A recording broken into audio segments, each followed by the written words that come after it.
बच्चों? तो बच्चों ऐसा है कि कुछ चेंज वेंज है जो भी हो, पर फिलहाल आपको मुझे ही झेलना पड़ेगा। अच्छा।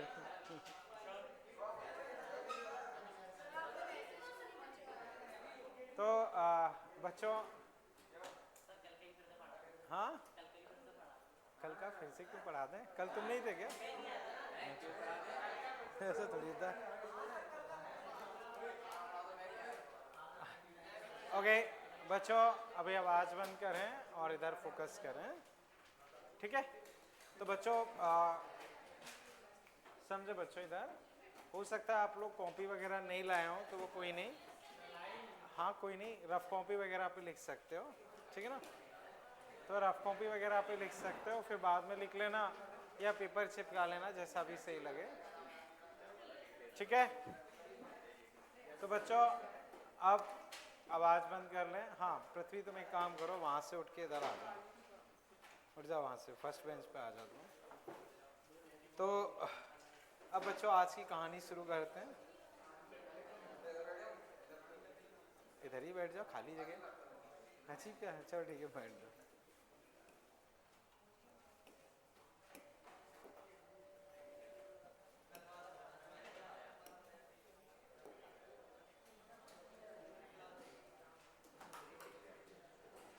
ठीक है बच्चों, अब डिस्कशन बंद हो जाए, ठीक है? देखते हैं। तो बच्चों अब आप लिख लो, या मान लो पहले हमने टेंशन वाले क्वेश्चंस किए थे, टेंशन वाले क्वेश्चन बच्चों किए थे। तो टेंशन में बच्चों जैसे कुछ और स्टूडेंट्स जो भी आए हैं, बस एक लाइन जो इम्पोर्टेंट है वो याद रख लो कि टेंशन की जो डायरेक्शन, देखो रस्सी का जो फोर्स होता है, जैसे मान लो ये रस्सी है, ठीक है? अब इसको मैं खींच रहा हूँ तो आप देखो इसमें फोर्स डेवलप हो रहा है, तो रस्सी के फोर्स को ही हम क्या बोलते हैं? टेंशन। रस्सी में जो फोर्स होता है उसको हम क्या बोलते हैं? टेंशन। क्लियर है बच्चों? अब टेंशन की डायरेक्शन बस इंपॉर्टेंट है। तो मान लो मैं यूं खींच रहा हूं, तो मेरे उस हाथ पे फोर्स किस तरफ लग रहा है? रस्सी उस तरफ धक्का मार रही क्या? नहीं, रस्सी तो इधर खींचेगी। जैसे मान लो यही चार्जर है, मैं चाहूं कि इस चार्जर को उधर फोर्स लगा दूं, पॉसिबल है? रस्सी से खींच सकता हूं, कभी भी उधर फोर्स लगा ही नहीं सकता। ऐसी मान लो मैंने इसको बांध दिया, अब इसको भी मैं फोर्स लगाऊंगा तो इधर ही लगा सकता हूं, उधर नहीं लगा सकता। तो रस्सी हमेशा पुलिंग फोर्स ही लगाती है। रस्सी हमेशा कैसा फोर्स लगाती है? पुलिंग। तो मेरे इस हाथ पे फोर्स कहाँ होगा? इधर। और मेरे इस हाथ पे फोर्स कहाँ होगा? इधर। तो एक चीज बस दिमाग में जो फिलहाल ज्यादा यूज होगी कि टेंशन की डायरेक्शन कहाँ होगी? बॉडी से दूर। सीधा एक याद दिमाग में रखना है, टेंशन हमेशा बॉडी से दूर। बस इससे फिलहाल काम चल जाएगा। चले बच्चों आगे, ठीक है? अब बच्चों जैसे हम जो डिस्कस करने वाले हैं वो है हैवी रोप। हैवी रोप कि अगर मान लो हैवी रोप हो तो क्या सिचुएशन रहेगी? हैवी रोप से मतलब है कि जिसका खुद का मास हो, जिसका खुद का मास हो। तो अब बच्चों ये मान लो एक हैवी रोप है, इसका मास एम लेंथ एल, मास एम लेंथ एल।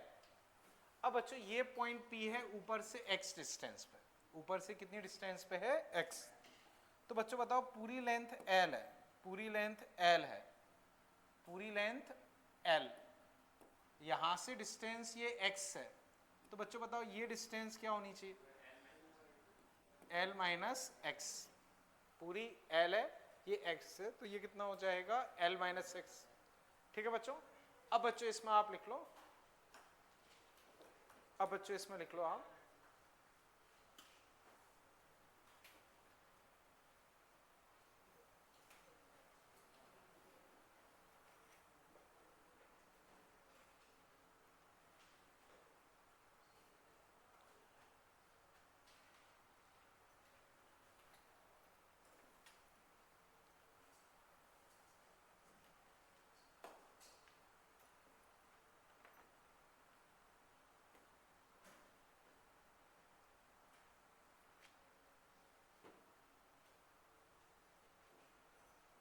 ठीक है बच्चों? अब बच्चों इसमें लिख लो find tension, find tension at point P.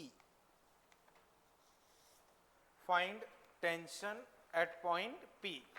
तो बच्चों थोड़ा सा अपना दिमाग दौड़ाओ, फिर मैं डिस्कस करता हूँ।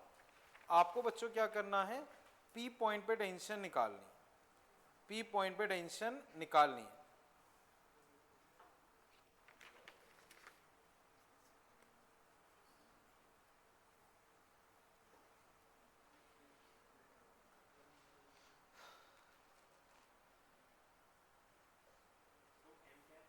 M उस रोप का मास है, जैसे जो रस्सी है वो हैवी रोप है, तो उसका मास अपने पास कितना है M, उसका मास अपने पास M।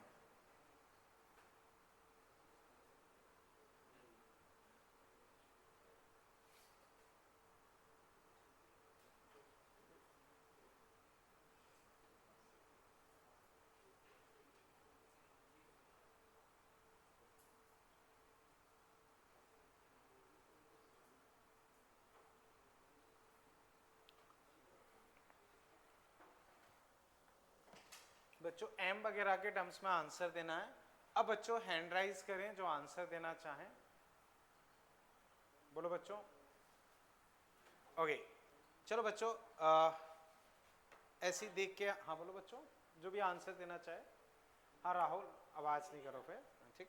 अब इधर समझो, देखो इसको बच्चों, देखो मान लो बच्चों ये 10 किलो की रोप है, कितने किलो की है, 10। बच्चों मैं पूछता हूँ इस पॉइंट के नीचे टोटल मास कितना है, मैं पूछता हूँ इस पॉइंट पे टेंशन क्या होगी, ठीक है। मान लो अगर ये 10 की जगह 20 किलो की होती तो, M मास की होती तो, ठीक है। अब मान लो बच्चों इसके मिड पॉइंट को पकड़ो, मिड पॉइंट को, मिड पॉइंट के नीचे कितना मास है, तो मिड पॉइंट पे टेंशन क्या होनी चाहिए, 50। अगर मान लो 20 किलो की होती तो 100, M मास की होती तो M/2G। तो बच्चों ऐसे ही समझो, ये रोप का मास क्या है M, लेंथ L। अब तुम्हें P पॉइंट पे टेंशन निकालनी, P पॉइंट पे टेंशन निकालनी, तो बच्चों इतनी लेंथ का तुम मास निकालने का ट्राई करो। कैसे निकालोगे, यूनिटरी मेथड से।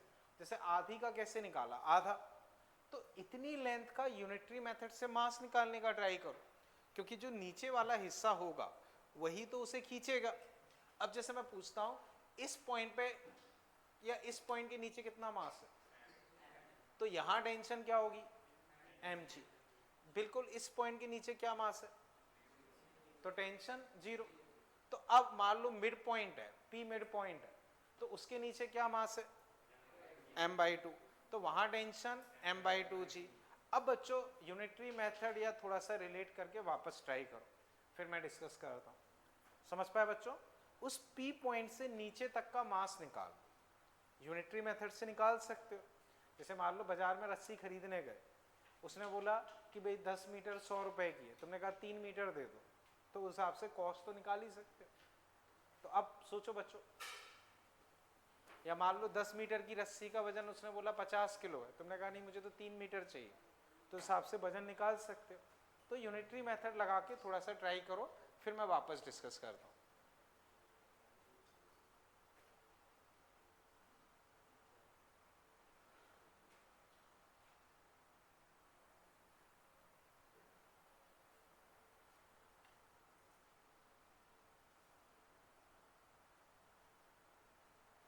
सोचो यूनिटरी मेथड लगाओ थोड़ा सा बच्चों, जिससे भी होता है वो हैंड राइज करे।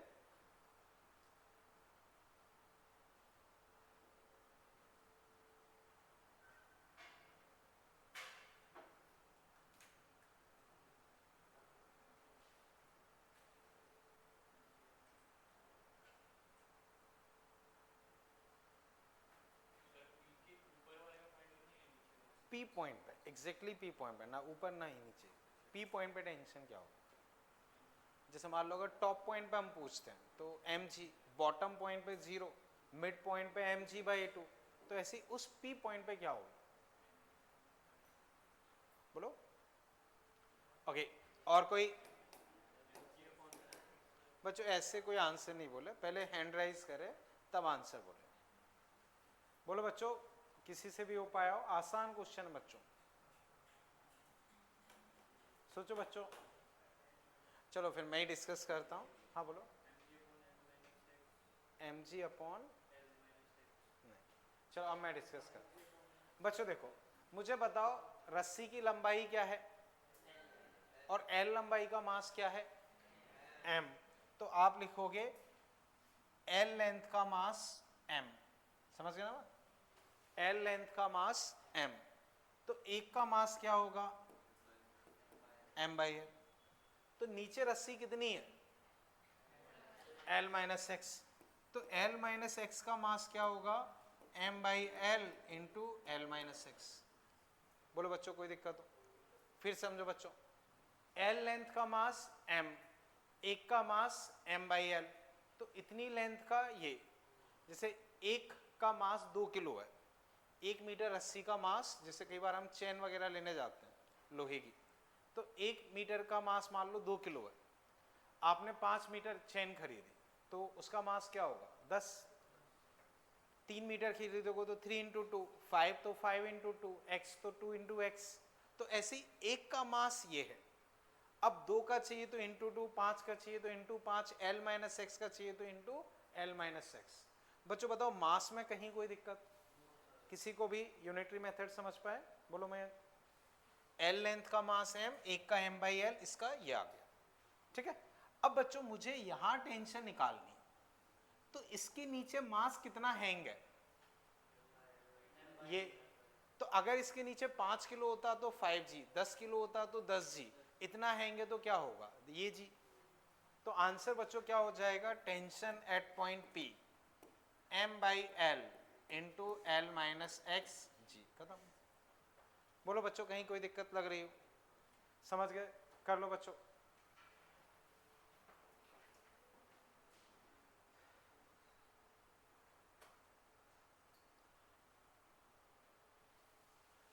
अब बच्चों मान लो अगर हम टॉप पॉइंट की बात करें, टॉप पॉइंट की, तो अगर हम टॉप पॉइंट कंसीडर करेंगे तो x की वैल्यू क्या होगी,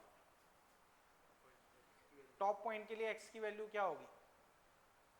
देखो डायग्राम के हिसाब से अगर हम टॉप पॉइंट कंसीडर करेंगे तो x क्या होना चाहिए, x 0 0, x तो 0 हो जाएगा, क्योंकि अगर हम टॉप पॉइंट के लिए बात कर रहे हैं तो P पॉइंट कहां पहुंच जाएगा, ऊपर ही।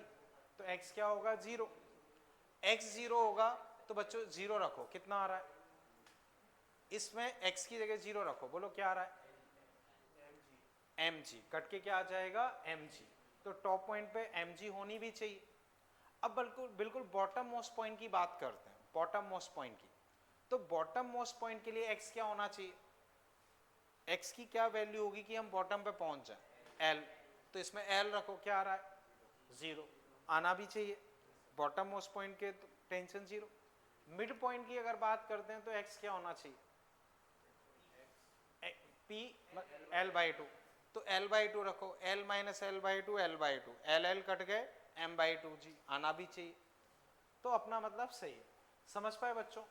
तो इससे मैं कोई एक जनरल डिस्टेंस पे टेंशन निकाल सकता हूँ। जैसे मान लो मुझसे पूछा ऊपर से l/3 पे टेंशन बताओ, तो l/3 रख दो, ऊपर से l/5 पे बताओ तो l/5 रख दो। बोलो बच्चों अभी कोई दिक्कत इसमें, बोलो मैं कोई डाउट, चलें चलिए इसे बच्चों फिर मैं हटा रहा हूं, समझ गए ना, ठीक है। अब बच्चों वही चेन है, बस अब सरफेस पे आ गई, किस पे आ गई है, सरफेस पे। जैसे बच्चों मान लो ये हॉरिजॉन्टल सरफेस है,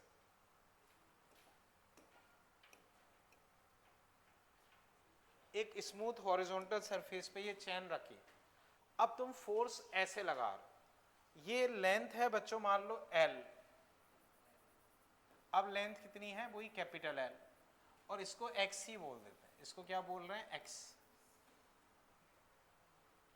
अब बच्चों P पॉइंट ये रहा, मास अभी भी क्या है m, पूरी रोप का मास क्या है m, पूरी रोप की लेंथ L। अब बच्चों आपको P पॉइंट पे टेंशन निकालनी, लगभग वैसी ही कहानी है लेकिन थोड़ा सा हटके। अब दिमाग दौड़ाओ बच्चों, जैसे कल हमने ब्लॉक्स वाले क्वेश्चंस किए थे, ब्लॉक इधर चल रहे हैं तो बीच वाले ब्लॉक में टेंशन निकालो, इधर टेंशन निकालो, बिल्कुल उसी पैटर्न से मान सकते हो। एक बार थोड़ा अपना दिमाग चलाओ फिर मैं डिस्कस करूँ, समझ गए ना बच्चों, करो।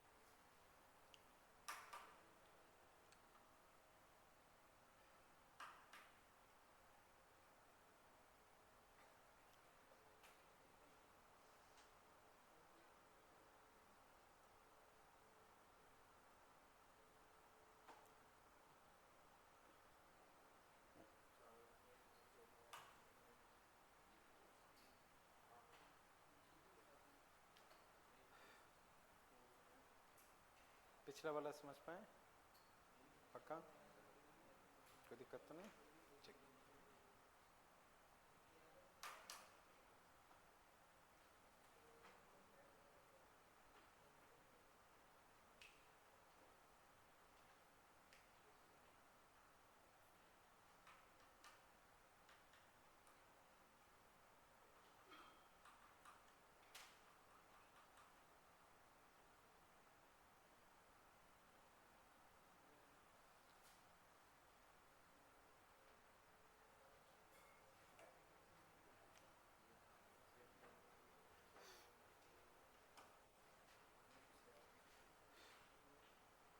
बच्चों बताओ कितना आएगा?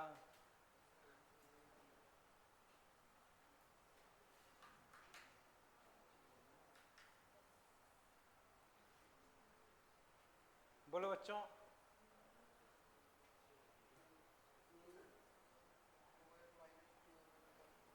बोलो क्या किया मुझे ये बताओ।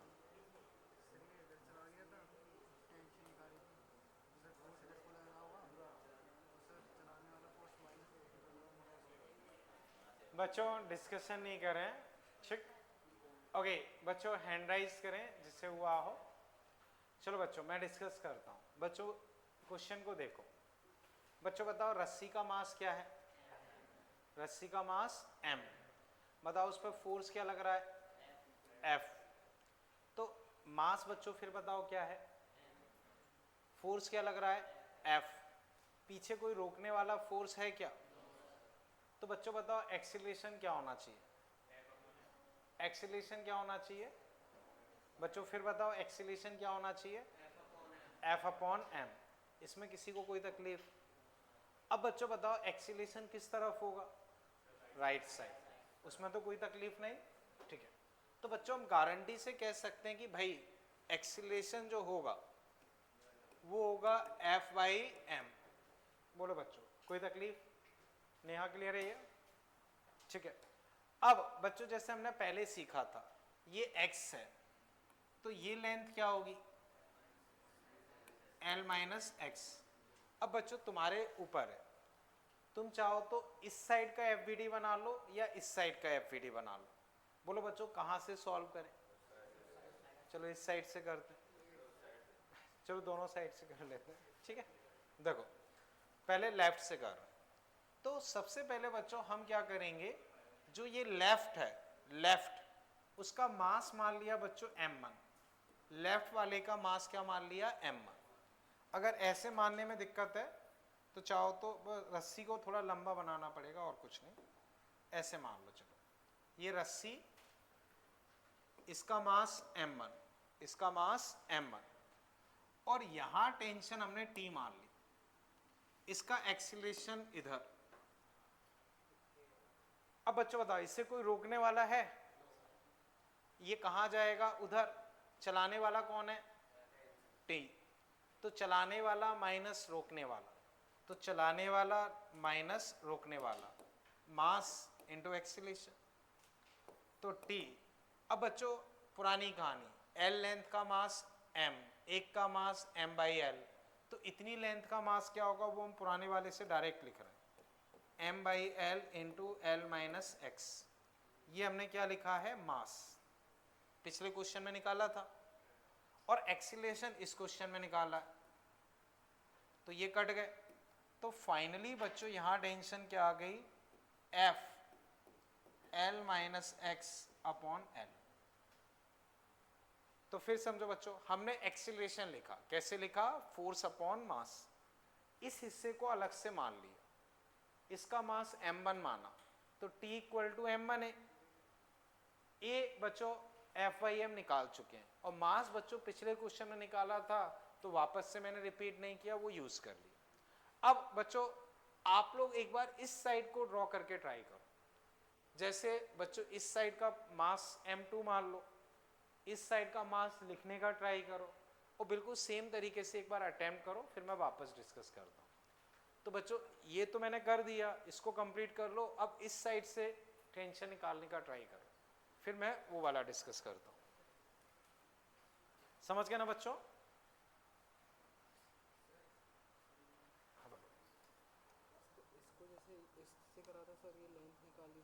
मुझे स्टार्टिंग से बताओ कर क्या रहा है, यहाँ बांधा मान लिया क्या है? नहीं सर, वो तो ऐसे था सर। तो सर ये क्या किया है मुझे बताओ। सर ये यूनिटरी मेथड सर आपने बताया था। एल लेंथ मास, ठीक है वो सही किया है। अब ये आ गया सर, इनटू एफ कर दिया तो नहीं, यहाँ तक सही है। ये मास तुमने किसका निकाला है, इस हिस्से का या उस हिस्से का? ये तो सर ये टेंशन निकाली थी सर। ये टेंशन ऐसे नहीं आएगी, ये तो मास निकाला है ना तुमने। अच्छा ठीक, ओके बच्चों सेकंड साइड से जिससे होता है वो हैंड राइज करे, मैं चेक करता हूं। सेकंड साइड से, लेफ्ट साइड से मैंने किया, अब राइट साइड से आप ट्राई करो और जिससे होता है वो हैंड राइज करे।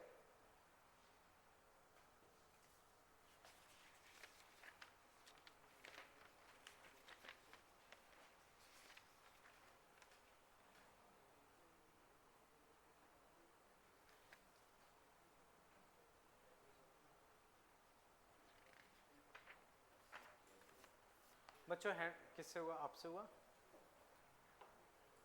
देखो ये ठीक है, ये ठीक है, ये ठीक है, मतलब ये लाइन ठीक है तो आगे ठीक ही होगा। मैच कर लो, वही आ रहा है ना, ठीक है। और कोई बच्चों?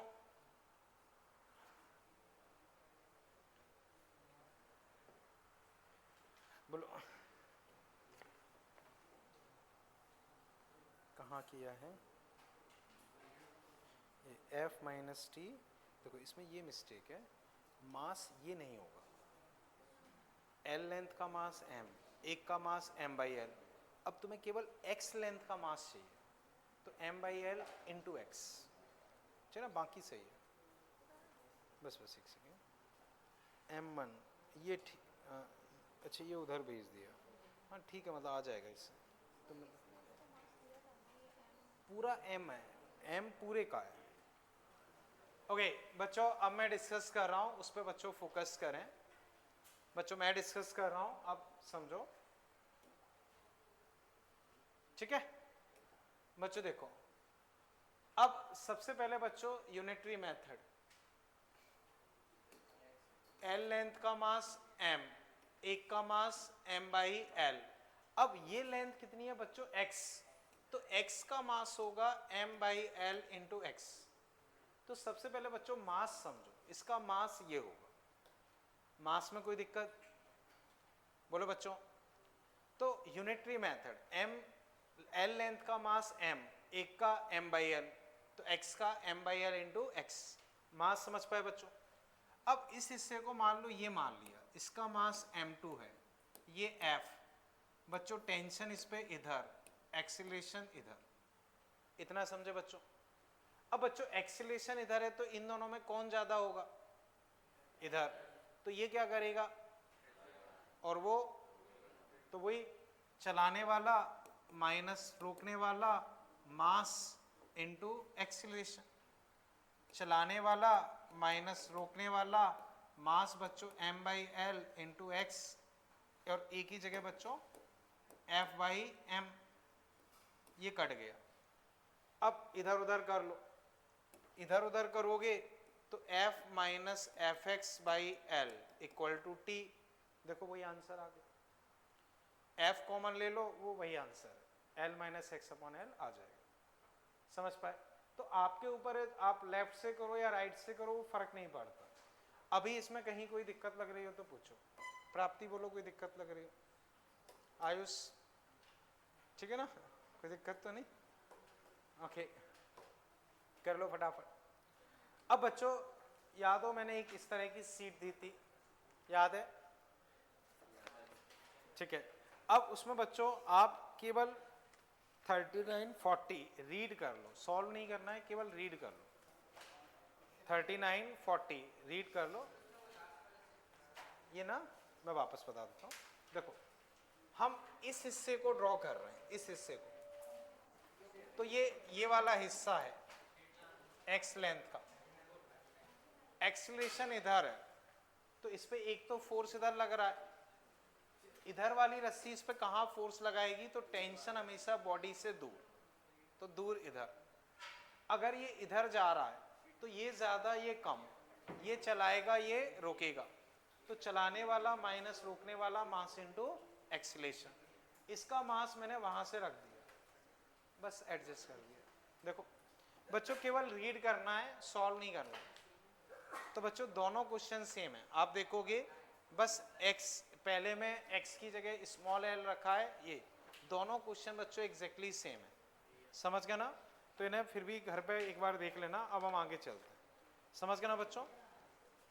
दो क्वेश्चन जो मैंने बताया वो दोनों सीक्वेंस में यही क्वेश्चन है, ठीक है? चलें बच्चों आगे। अब बच्चों ठीक, कोई दिक्कत तो नहीं? चलें नेक्स्ट बच्चों लिख लो angle based question. Angle based question, angle based question.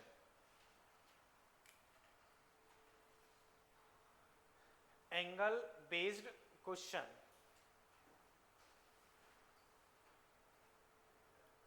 ठीक है बच्चों? हटा दूं इसे? ओके बच्चों इसे हटा रहा हूं। अब समझो एंगल बेस्ड क्वेश्चन से क्या मतलब है बच्चों, पहले मैं थोड़ा सा रिकॉल करवाता हूं, फिर क्वेश्चन देखेंगे। रिकॉल से मतलब बच्चों देखो हमने इस तरह के क्वेश्चन नॉर्मल रिएक्शन के किए थे, याद आया? mg कहां लगता है? नीचे, नॉर्मल एक इधर एक इधर, फिर हमने रिजॉल्व कर लिया लेफ्ट राइट के बराबर, ऊपर नीचे के बराबर, सॉल्व किया।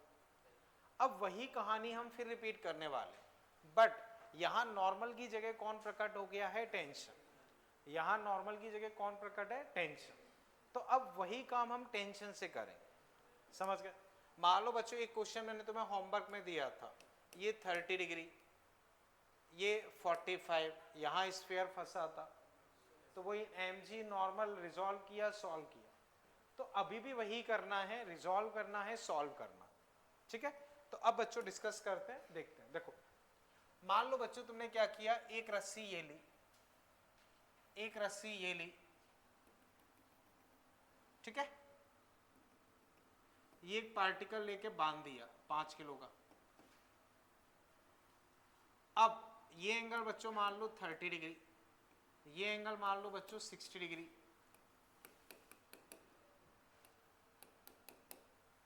ठीक है? अब बच्चों बताओ इस पार्टिकल पे ये वाली रस्सी कहां फोर्स लगाएगी?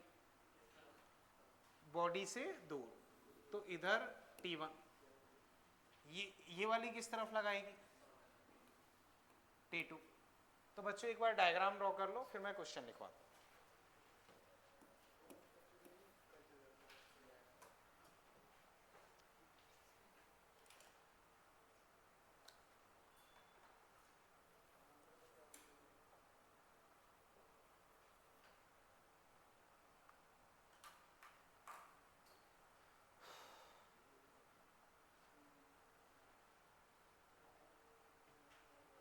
थोड़ा सा इधर खिसक जाओ, ठीक?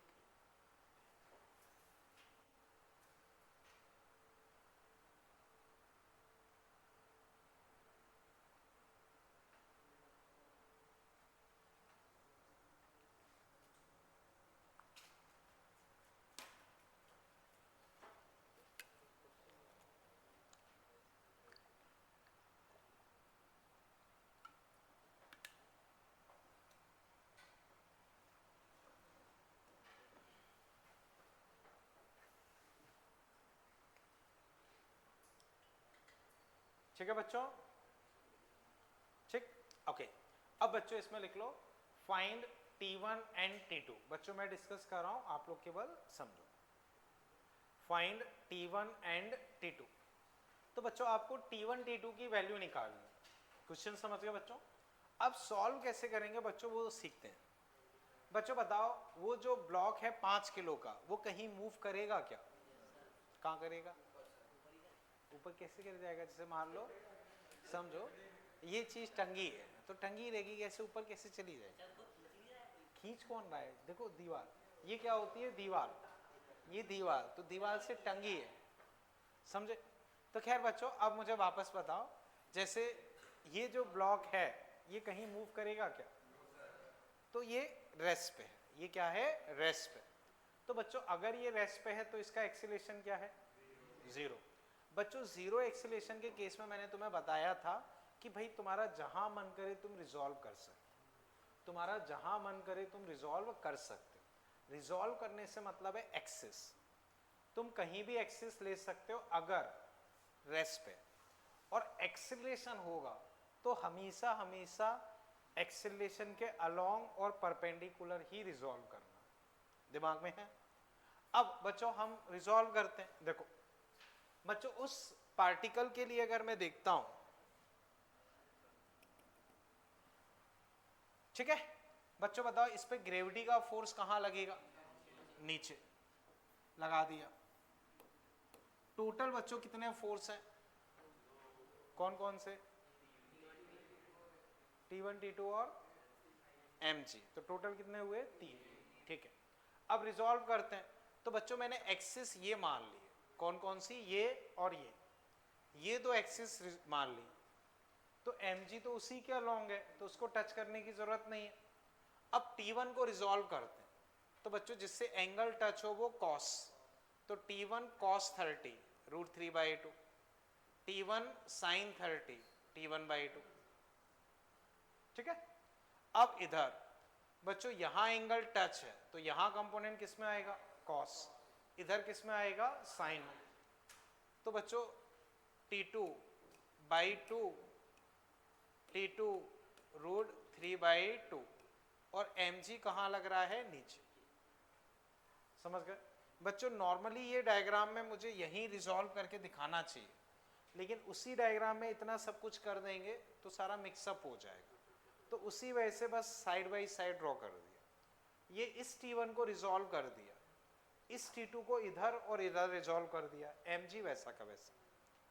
अब बच्चों बताओ लेफ्ट राइट कहीं मूव कर रहा है क्या, नहीं कर रहा है, तो लेफ्ट वाला किसके बराबर हुआ, राइट के। करते हैं T1 √3/2 T2/2, यहां से बच्चों क्या आ गया, T1 √3 = T2। अब बच्चों बताओ ऊपर नीचे कहीं मूव कर रहा है, तो ऊपर वाला किसके बराबर हुआ, नीचे वाले के। तो ऊपर क्या है, T1/2 T2 √3/2 5g, ठीक है। अब मैं एक काम करता हूं, T2 की वैल्यू रख देता हूं, तो T1/2 T2 की जगह बच्चों क्या लिख सकता हूं, T1 √3/2 सॉरी T1 √3, बच्चों T2 की जगह मैंने क्या रख दिया, T1 √3। ध्यान से देखो T1/2 3T1/2 50, 2T1 50, T1 कितना आ गया 25, बोलो कोई दिक्कत हो। अब T1 25 है, यहां रख दो, तो T2 कितना हो जाएगा 25 √3। कर लो एक बार, फिर मैं वापस डिस्कस करता हूं। समझ पाए बच्चों, इसे कर लो फटाफट। तो बच्चों याद करो नॉर्मल में भी हमने ऐसे ही किया था, रिजॉल्व किया लेफ्ट राइट के बराबर, ऊपर नीचे के बराबर। तो जो कहानी वहां नॉर्मल कर रहा था वो कहानी यहां टेंशन कर रहा है।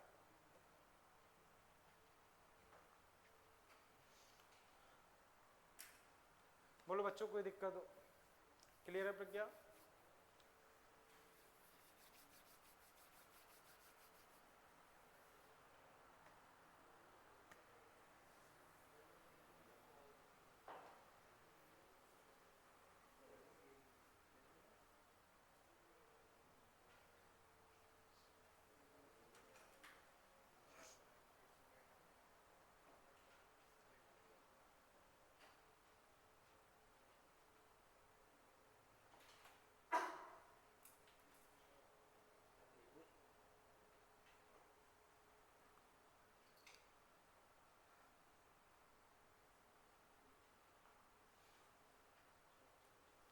क्लियर है आयुष, कहाँ ध्यान रहता है आजकल तुम्हारा, हैं अपने ही ख्यालों में मस्त। कोई रिसर्च कर रहे हो क्या।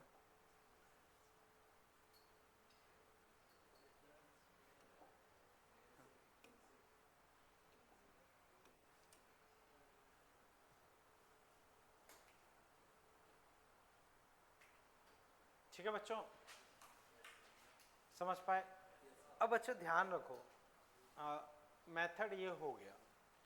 अब थोड़ी प्रैक्टिस के बाद कई एक शॉर्ट ट्रिक वगैरह बनने लगती हैं, वो भी मैं बाद में बताऊंगा, पर एक जनरल मेथड ये रहता है कि इधर और इधर ऐसे रिजॉल्व करो। यहाँ दो फोर्सेस थे, 3 4 5 6 कितने भी हो फर्क नहीं पड़ता है, आप रिजॉल्व करो, लेफ्ट राइट के बराबर, ऊपर नीचे के बराबर सॉल्व करो। समझ गए बच्चों? कैलकुलेशन बढ़ सकती है बच्चों, जैसे अगर हम कंसेप्चुअल पार्ट देखें, कंसेप्चुअल पार्ट तो एक ये इक्वेशन है और एक ये इक्वेशन है, आगे जो ये पार्ट है वो तो कैलकुलेशन का, कंसेप्ट केवल अपना वहां तक है। इसे समझ पाए बच्चों? अब नेक्स्ट क्वेश्चन बच्चों मैं आपको दे रहा हूं, वो आप खुद ट्राई करो, वो आप खुद ट्राई करो। इसे बच्चों मैं हटा रहा हूं, ठीक है? हटा दो ना बच्चों, कर लिया सबने? ठीक। अब नेक्स्ट बच्चों देखो, लगभग सेम तरह का क्वेश्चन दे रहा हूं, इवन थोड़ा आसान दे रहा हूं। मान लो बच्चों ये एंगल 30 डिग्री, ये एंगल 30 डिग्री, ये मान लो बच्चों 10 किलो का है।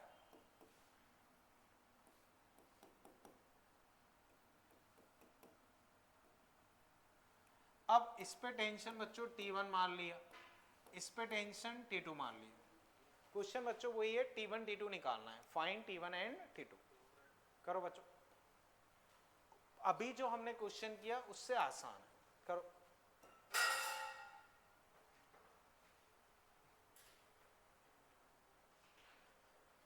दिक्कत हो तो पुराने सॉल्यूशन को देखते हुए सॉल्व करो, ठीक? पर पिछले क्वेश्चन से आसान क्वेश्चन, कम कैलकुलेशन है, कम दिक्कत है, आसानी से सॉल्व हो जाएगा।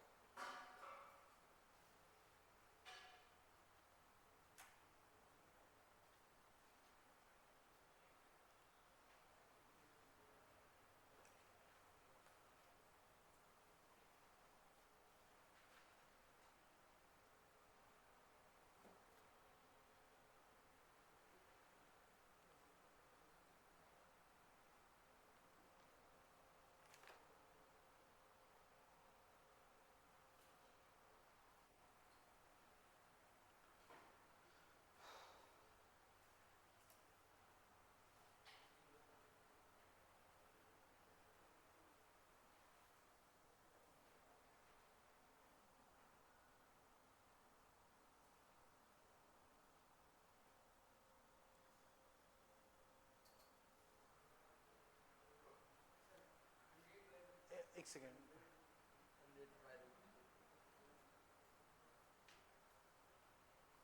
हाँ बोलो। ओके, और कोई बोलो प्रज्ञा? ओके ओके, और कोई? सही है बच्चों, 100/√3, ठीक है ना बच्चों? आसान सा है। देखो यहां mg, अब बच्चों एक्सिस अपने ऊपर है, मैंने आपको सिखाया, कोई फर्क नहीं पड़ता बच्चों। देखो अब एंगल इधर टच है, इधर टच है, तो इधर कंपोनेंट किसमें लोगे? कॉस में, और इधर किसमें लोगे? साइन में। ऐसी एंगल इस लाइन पे जाके टच हुआ है, तो ये कॉस में, ये साइन में। तो बच्चों अब देखना, इधर T1 cos 30, T1 sin 30, T2 cos 30, T2 sin 30, और इधर tan G। बोलो मैं कोई डाउट? बच्चों अब एंगल इधर चिपका हुआ है, तो इधर कॉस उधर साइन, इधर कॉस इधर साइन। अब बच्चों लेफ्ट वाले किसके बराबर होंगे?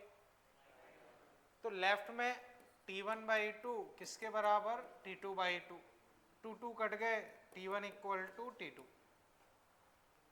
अब ऊपर वाले किसके बराबर होंगे? नीचे वाले के।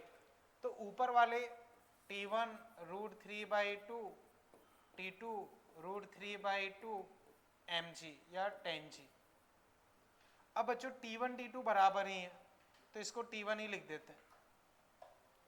T1 T2 बराबर ही है, तो T2 को T1 लिख देते हैं, क्या फर्क पड़ेगा? अब 2T1 √3, तो बच्चों इसको मैंने लिख दिया T1 √3 10g। तो T1 यहाँ से बच्चों आ गया 10g/√3 या 100/√3। T2 भी क्या होगा, यही होगा क्योंकि दोनों बराबर है। अब बच्चों पूरा क्वेश्चन देखो, इसमें कहीं कोई दिक्कत लग रही हो पूछो। समझ पाए बच्चों? बोलो कहीं दिक्कत हो। अब बच्चों फिर समझो, जो मैंने आपको बताया कि थोड़ी प्रैक्टिस के बाद कुछ शॉर्ट ट्रिक्स बनने लगती हैं। उनमें क्या होता है कि हम प्रैक्टिस के बाद थोड़ा चीजें देख के ऑब्जर्व करने लगते हैं। क्या ऑब्जर्व करने लगते हैं? जैसे ये 30, ये 30, बच्चों बताओ सिमेट्रिक दिख रहा है क्या? सिमेट्रिक दिख रहा है तो दोनों में टेंशन क्या होंगी, सेम होंगी। तो T1 T2 की जगह TT मान लो। TT मान लोगे तो और आसानी से सॉल्व हो जाएगा, और आसानी से सॉल्व हो जाएगा। वरना जनरल मेथड ये कि आप ऐसे सॉल्व करो। अब बच्चों इसे कंप्लीट कर लो, इसमें कहीं कोई दिक्कत लग रही हो तो पूछो। किसी को भी डाउट बच्चों इसमें अभी किसी भी स्टेप में? ठीक है ना? ओके। अब बच्चों कुछ जैसे मैंने बताया शॉर्ट ट्रिक्स रहती हैं, एक तो इसमें मैंने बताया, अब और शॉर्ट ट्रिक्स बता रहा हूं वो समझते हैं। यहां तक क्लियर है? कोई दिक्कत? ठीक, इसे हटा दो ना बच्चों, कर लिया ना? ठीक है। अब पुराने क्वेश्चन पे आओ बच्चों, ये वाला क्लियर है बच्चों? अब ध्यान से देखो, 30 60 टोटल एंगल क्या हुआ? 30 60 टोटल एंगल। तो रस्सियों के बीच में एंगल क्या हुआ? रस्सी के बीच में एंगल क्या हुआ? तो बच्चों अगर रस्सी के बीच में एंगल 90 हो तो एक ट्रिक टाइप आप मान लो वो लगा सकते हो। वो ट्रिक क्या है बच्चों वो मैं बता रहा हूं, लेकिन कब लगेगा? जब 90 एंगल हो, हमेशा नहीं लगेगा। समझ गए? अब वो क्या है बच्चों वो समझो। देखो आंसर बच्चों देख लो, फिर मैं बताता हूं। लेफ्ट राइट, समझ गए ना? ठीक है। तो बच्चों अब इसी को एक बार और ड्रॉ कर लो, मैं इसको अलग मेथड से बता रहा हूं। 5 kg बच्चों शायद ये 30 बनाया था, है ना? ये 60, ये T1, ये T2 और इधर 5G। ठीक है?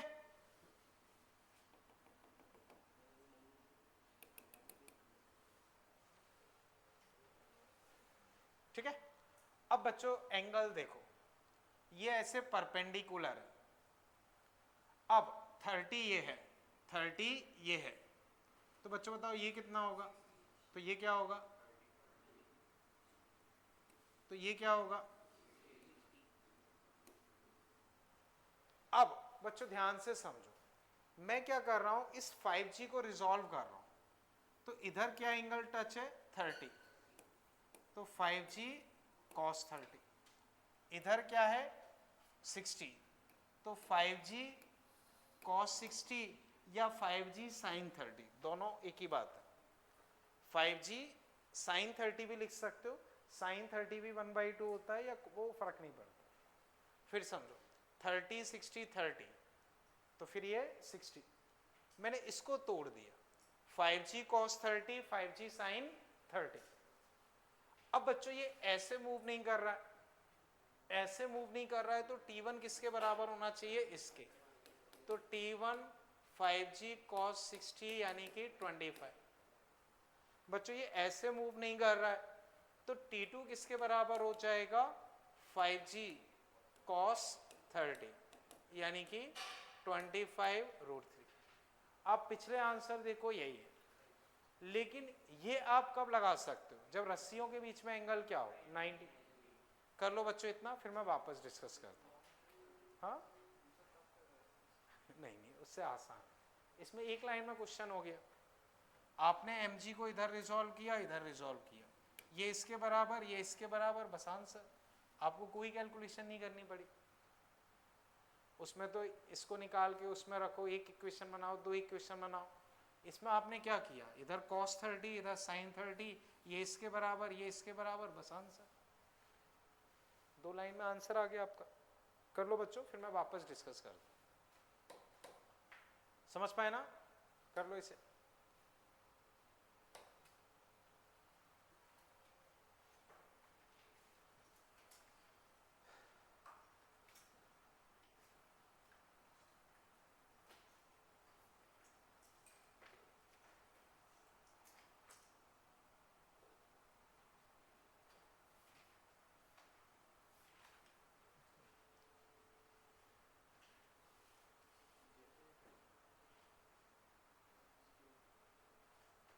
समझ गए इसे? अब फिर देखो बच्चों,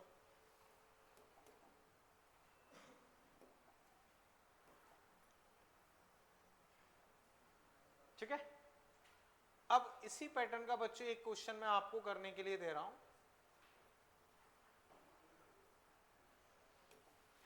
बच्चों मान लो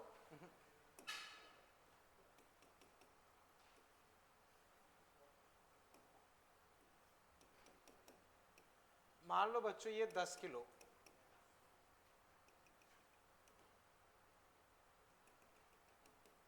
बच्चों ये मान लो तुम्हें दिया है 37, ये दिया है 53, T1 T2। करना क्या है बच्चों? वही T1 T2 निकालना। करना क्या है? T1 T2 निकालना। अब बच्चों पहले मुझे ये बताओ, रस्सियों के बीच का एंगल कितना है? 37 प्लस ये कितना हुआ? 90। तो 90 एंगल है। तो बच्चों जो मैंने अभी ट्रिक समझाई उससे कर सकते हो। एक तो अपना पुराना मेथड है लेफ्ट राइट ऊपर नीचे। अब इसमें mg को रिजॉल्व करके भी कर सकते हो। तो इसको बच्चों mg को रिजॉल्व करके ट्राई करो, लेकिन याद रहे ये ट्रिक तभी लगेगी जब बीच का एंगल 90 हो, वरना आपको पुराने मेथड से ही सॉल्व करना पड़ेगा। करो बच्चों। अब जैसे हमने पिछले केस में एंगल वेंगल निकाल के किया था, ऐसे ही अब आप करो।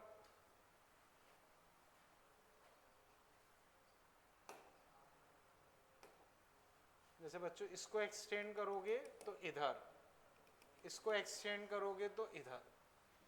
mg बच्चों कहाँ लग रहा है? नीचे।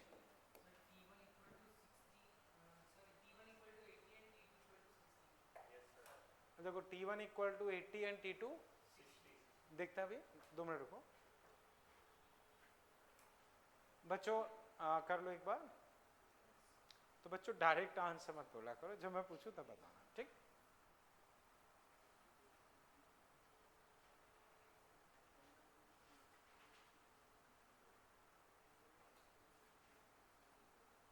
आस्था हुआ तुमसे? तुम्हारा क्या आ रहा है? T1 80, T1 60। देखते हैं, हैंड राइज करें बच्चों जो अब आंसर देना चाहें। प्रज्ञा तुम बताओ। ओके, और ओके बच्चों जहां तक ये T1 80 आएगा, ठीक है ना। अब देखो बच्चों ध्यान से देखो, ये और ये और ये बच्चों, ये 37 है तो ये एंगल क्या होना चाहिए? 37। ये 53 है तो ये एंगल 53। एक बार एंगल देखो बच्चों, ऐसे है, ये 37 तो ये भी 37, ये 37 तो ये भी 37, ये 53 तो ये भी 53। एंगल बच्चों समझ पाए? अब बच्चों यहां एंगल तुम्हारा 37 है तो यहां कंपोनेंट तुम्हारे पास आएगा tan g cos 37। बच्चों यहां कंपोनेंट आएगा tan g sin 37 लिख दो या cos 53, एक ही बात है।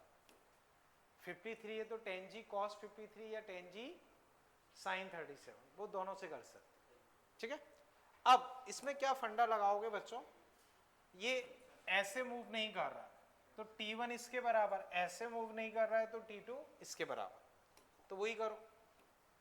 T1 tan g cos 37 4/5 8, T2 tan g cos 53 3/5 60। समझ पाए बच्चों? तो बच्चों ये हमने नॉर्मल निकालना जो सीखा था, नॉर्मल में भी ये अप्रोच लगा सकते हो, लेकिन कब लगा सकते हो? जैसे इस तरह का क्वेश्चन हो, ये 37 ये 53 और स्फीयर को ऐसे फंसा दिया 10 किलो का, तो यहां नॉर्मल लगेगी, एक यहां नॉर्मल लगेगी। एक तरीका वही इधर उधर लेफ्ट राइट के बराबर, ऊपर नीचे के बराबर। एक तरीका बच्चों mg को ऐसे रिजॉल्व कर लो, लेकिन वो मेथड या ये मेथड कब लगा सकते हो? जब बीच का एंगल 90 हो, हमेशा नहीं लगेगा। समझ गए ना बच्चों? अब बच्चों मुझे बताओ इस क्वेश्चन में कहीं कोई दिक्कत? अब बच्चों जब भी अपना बीच का एंगल 90 हो, हम इस मेथड से भी कर सकते हैं, पुराने से भी कर सकते हैं, कोई दिक्कत तो नहीं? ठीक है। अब बच्चों जो ये सीट तुम्हारे को दे रखी है, इसमें बच्चों देखो 41, 42, 43, इसे एक बार रीड करो, ट्राई करो इस सीट में। बच्चों है ना ये सीट? जिसको नहीं मिली हो वो मुझसे ले सकता है।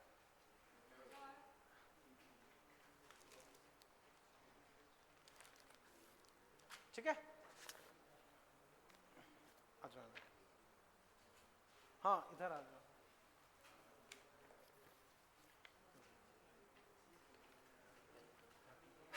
और कोई तो नहीं जिसको चाहिए हो? बताता हूँ बच्चों। बच्चों 41, 42 ये दो ट्राई कर लो। 41, 42 बच्चों जो अभी हमने सीखा है उससे आसान है, जो अभी हमने सीखा है उससे आसान है।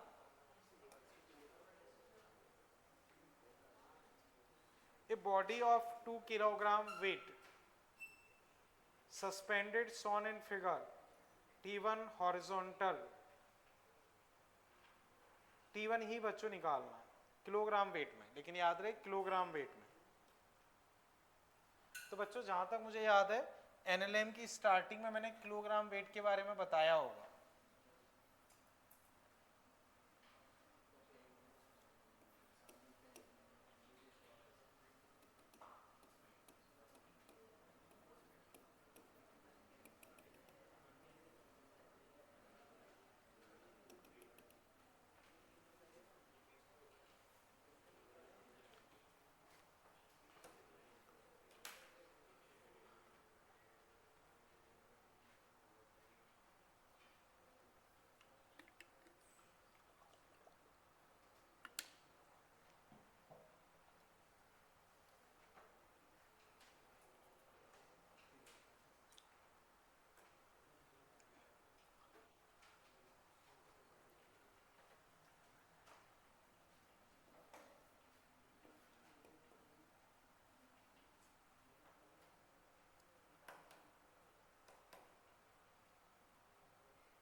Just एक second.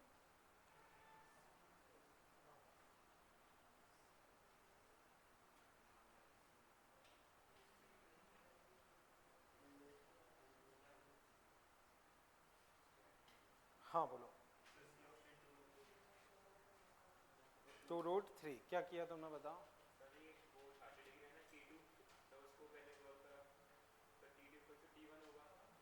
T2 equal to T1 नहीं,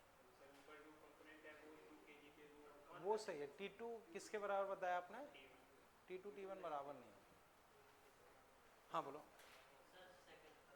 क्या किया ये बताओ। रिजॉल्व किया, ठीक है वो ठीक है। आपने T2 T1 के बराबर, वो फिर ठीक है, फिर ठीक है। ओके और कोई बच्चों डिस्कशन है? बताता हूँ, अभी बताता हूँ, देखना भी ठीक। ओके बच्चों मैं डिस्कस कर रहा हूँ, ठीक है ना, अभी बताऊंगा देखना है। बच्चों देखो इस पॉइंट को, देखो इस पॉइंट को बच्चों बताओ, ये पॉइंट दिख रहा है, ठीक है। तो बच्चों ये मूव करता हुआ दिख रहा है या रुका हुआ? रुका हुआ है, तो इस पे नेट फोर्स क्या हुआ? 0। अब बच्चों बताओ 2 किलो वेट, तो 2 किलो वेट 2 किलो ही होता है, उसका मतलब क्या होता है वो अभी बताओ। तो 2 किलो वेट है, तो इस पे mg का फोर्स नीचे क्या लगेगा? 20। तो नीचे फोर्स क्या है? 2g यानी कि 20। अब बच्चों ये 30 है, तो बताओ ये एंगल क्या होगा? अब बच्चों एक्सिस हमने यूं ले ली, अपने ऊपर है कैसे भी ले सकते हैं, ठीक है। बच्चों बताओ ये हमने एक्सिस ली है, ये अपनी एक्सिस है, तो 20 एक्सिस क्या लॉन्ग है क्या? वो T1 है तो उनको टच करने की जरूरत नहीं है। इधर एंगल टच है तो ये किस में आएगा, कॉस में। तो इधर T2 cos 30 यानी कि T2 रूट 3/2 और उसके रिमेनिंग साइन तो T2 sin 30 T2/2। तो बच्चों यहाँ ठीक ठाक स्पेस अवेलेबल था तो मैंने यहीं रिजॉल्व कर दिया, नहीं रहता है तो मैं इधर उधर कर देता हूँ, उससे फर्क नहीं पड़ता। अब बच्चों ये कहीं मूव नहीं कर रहा तो ऊपर वाला किसके बराबर हुआ, तो ऊपर क्या है T2/2 20, T2 कितना आ गया 40, T2 कितना आ गया 40। लेफ्ट वाला किसके बराबर है, तो T1 किसके बराबर आ गया T2 रूट 3/2 T1 T2 बच्चों 40 रूट 3/2 20 रूट 3 और ये फोर्स है तो न्यूटन में। बोलो बच्चों इसमें कोई दिक्कत, तो T1 बच्चों कितना आया 20 रूट 3 लेकिन ये न्यूटन में है। अब आयुष जो तुम्हें डाउट है वो समझो, 1 किलोग्राम वेट का मतलब होता है 10 न्यूटन, क्या मतलब होता है 10 न्यूटन।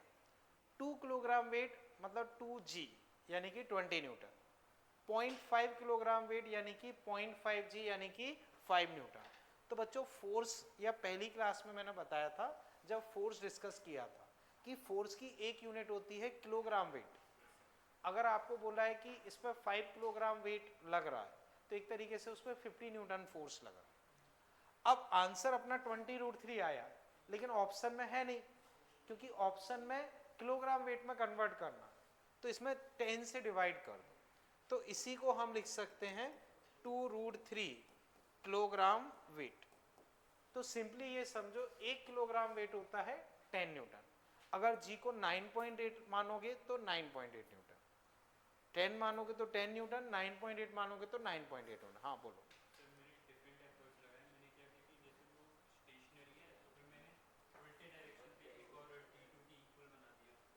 इधर ठीक है, आगे बोलो।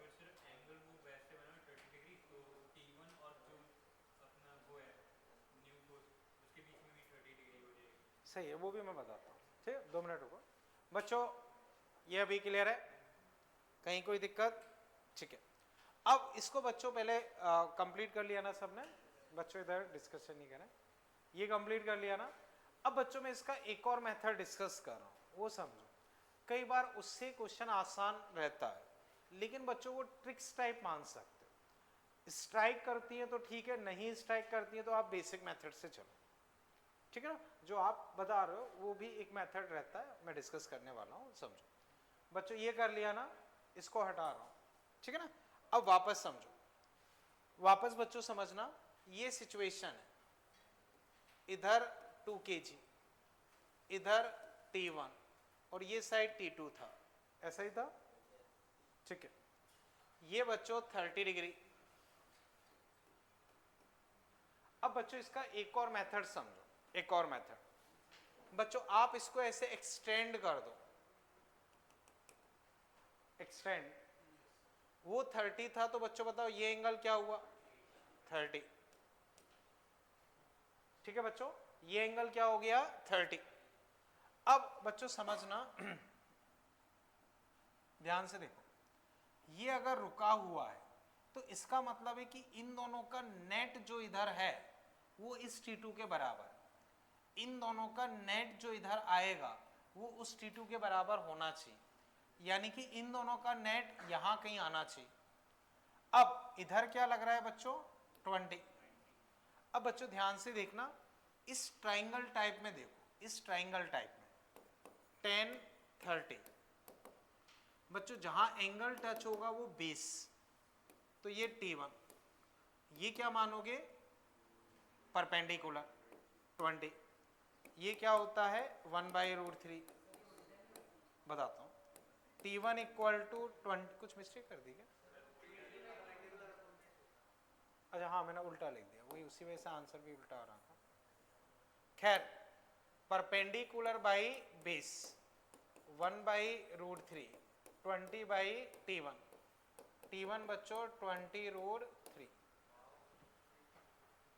बच्चों समझ पाए। अब वापस समझो, मैं फिर बता रहा हूं, इसी को हमने ऐसे एक्सटेंड कर दिया। तो सिमिलर टाइप के क्वेश्चन में वो अप्रोच लगा सकते हैं। ये 30 है तो ये 30, बच्चों ये बेस, ये परपेंडिकुलर, तो tan 30 क्या हो जाएगा, परपेंडिकुलर बाई बेस, ये आंसर। अब बच्चों इस मेथड से आप नीचे के 2 क्वेश्चन भी कर सकते हो या पुराने मेथड से भी कर सकते हो। तो अब बच्चों ट्राई करो, फिर मैं डिस्कस करता हूँ। ये मेथड समझ पाए ना बच्चों? तो बच्चों वो हम जब प्रैक्टिस करते हैं तो अपने आप कुछ कुछ और मेथड्स डेवलप होने लगते हैं, लेकिन मेन स्टैंडर्ड मेथड आना चाहिए, बाकी फिर वो प्रैक्टिस से आएगा।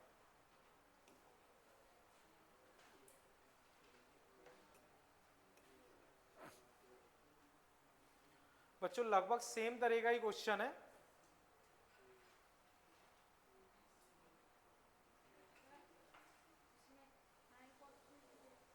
देखो ये अलग मेथड है, पुराने मेथड में तो वो कर रहे थे ये साइन कॉस करके, ये एक नया मेथड बताया है कि ये 30 है तो ये 30 हुआ, तो ये बेस, ये परपेंडिकुलर, तो tan 30 equal to perpendicular by base.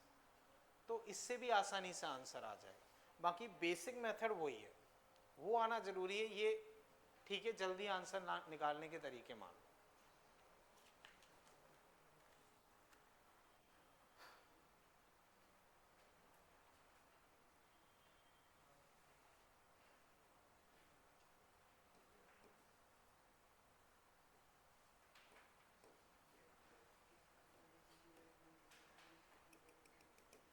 बच्चों इसको आप तो नॉर्मल मेथड से ही करो, इस मेथड को तो बाद में देखेंगे। बच्चों आप तो नॉर्मल मेथड ही सीखो, क्योंकि ज़्यादा मेथड से पता चला एक भी मेथड नहीं सीख पाए, ठीक? तो ज़्यादा मेथड भी कई बार दिक्कत करते हैं, ठीक है ना? हम नॉर्मल मेथड से ही चलते हैं, ठीक है? कर लिया? एक सेकेंड।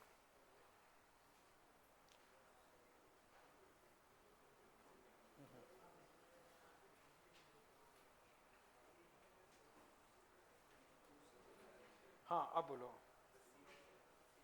सी नहीं, और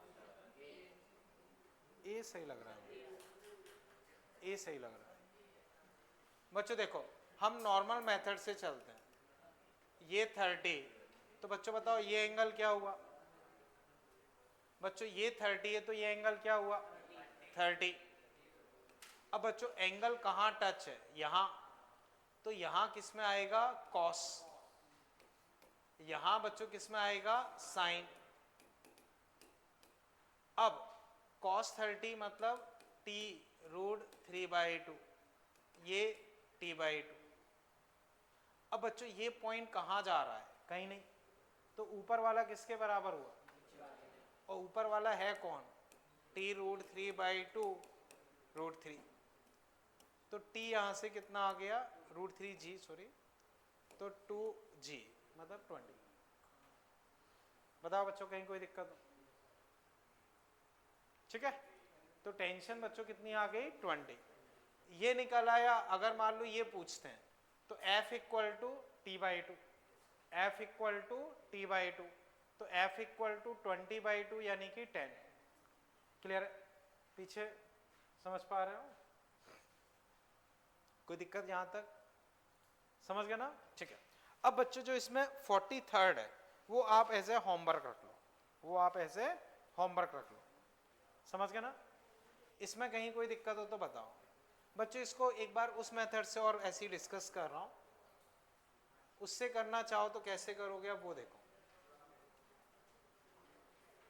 ये √3, ये 30, ये f। मान लो बच्चों हम डायरेक्ट वाले मेथड से करना चाहें तो बच्चों इसको ऐसे एक्सटेंड कर दो। ये 30 है तो बच्चों बताओ ये कितना होगा? 30, ठीक है ना? कितना होगा? 30, ठीक है। अब बच्चों वो मेथड हमसे क्या कहता है कि अगर ये ऐसे टिका हुआ है तो इन दोनों का नेट इसके बराबर होना चाहिए। अब ये क्या है अपना t, तो इन दोनों का नेट इधर होना चाहिए और वो किसके बराबर होना चाहिए? इस t के। तो ये भी अपना क्या होना चाहिए? t। अब बच्चों इस ट्राइंगल में देखो, ये पर बेस, ये परपेंडिकुलर, और इसको हम मानते हैं हाइपोटेनिस। तो ये बेस, ये परपेंडिकुलर, ये हाइपोटेनिस। तो बच्चों बेस और हाइपोटेनिस, बेस और हाइपोटेनिस, कौन सा फॉर्मूला यूज करना चाहिए? कॉस। तो cos 30 √3g upon T, √3/2 √3g/t, √3 cut गए, t इससे कितना आ गया? 20। तो इससे भी कर सकते हैं, लेकिन ये मत करना कि भाई दोनों के चक्कर में कोई भी पता नहीं चला। ठीक, समझ पाए बच्चों? अभी कोई दिक्कत इसमें? ठीक है ना? ओके।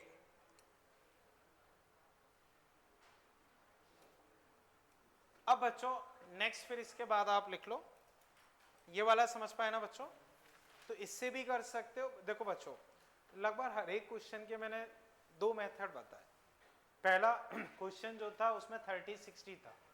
बेसिक मेथड बच्चों वही है, ऐसे रिजॉल्व करो, ऐसे रिजॉल्व करो। दूसरी ट्रिक टाइप क्या थी? mg को रिजॉल्व करो।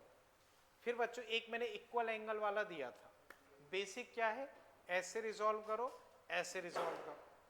ट्रिक उसमें ये थी कि दोनों एंगल सेम है तो सिमेट्री की वजह से दोनों को सेम मान सकते हो। तो ट्रिक पता हो ना पता हो उतना फर्क नहीं पड़ता। ऐसे ये वाले क्वेश्चन, बेसिक मेथड बच्चों वही है, यूं रिजॉल्व करो, यूं रिजॉल्व करो। ट्रिक क्या है? अगर कर पाओ तो tan 30 cos 30 sin 30 उससे भी कर सकते हो, लेकिन बेसिक मेथड सिंपल सा ये है, यूं रिजॉल्व करो, यूं रिजॉल्व करो, लेफ्ट राइट के बराबर, ऊपर नीचे के बराबर, खत्म। वो आना जरूरी है। समझ गए बच्चों? ठीक है। अब बच्चों नेक्स्ट आप इस तरह से लिख लो, breaking of string. Breaking of string, रस्सी को तोड़ना, ठीक है। ब्रेकिंग स्ट्रेंथ ऑफ स्ट्रिंग, या चलो ब्रेकिंग ऑफ स्ट्रिंग ही लिख लो, कोई फर्क नहीं पड़ता। Breaking of string, breaking of string, रस्सी, ठीक है। बच्चों मान लो जैसे ये चार्जर है, इससे लटका हुआ है, ठीक है ना? तो बताओ ये वायर टूट रहा है क्या? अब मान लो मैं इसको इससे बांध दूं और तुम इससे पकड़ के लटक जाओ, तो टूटेगा क्या? काफ़ी चांस से टूट जाएगा।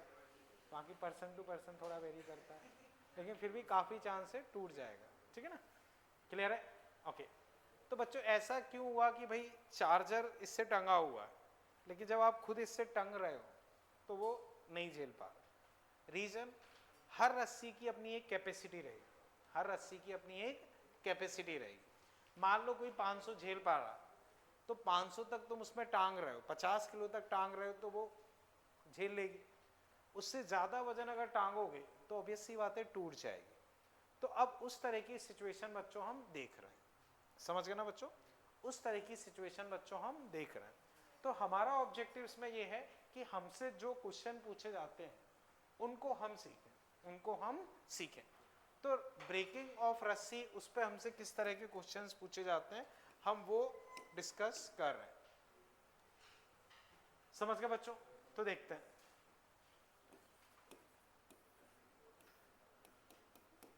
बच्चों मान लो ये रस्सी है, ये अधिकतर झेल सकती है मान लो 500 न्यूटन।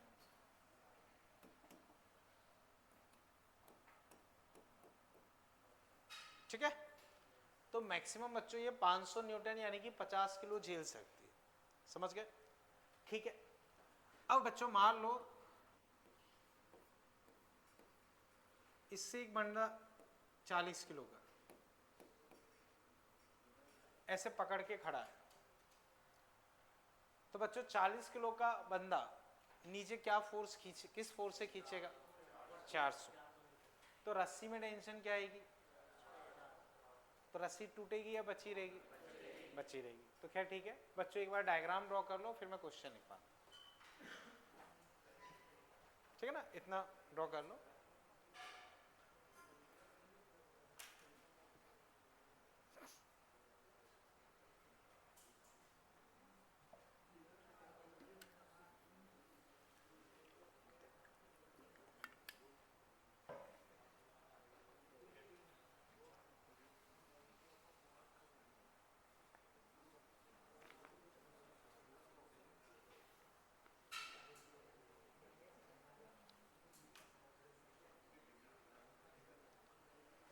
ठीक है, कोई दिक्कत? ठीक है, अब बच्चों समझो, इसमें बच्चों इतना नोट कर लिया ना।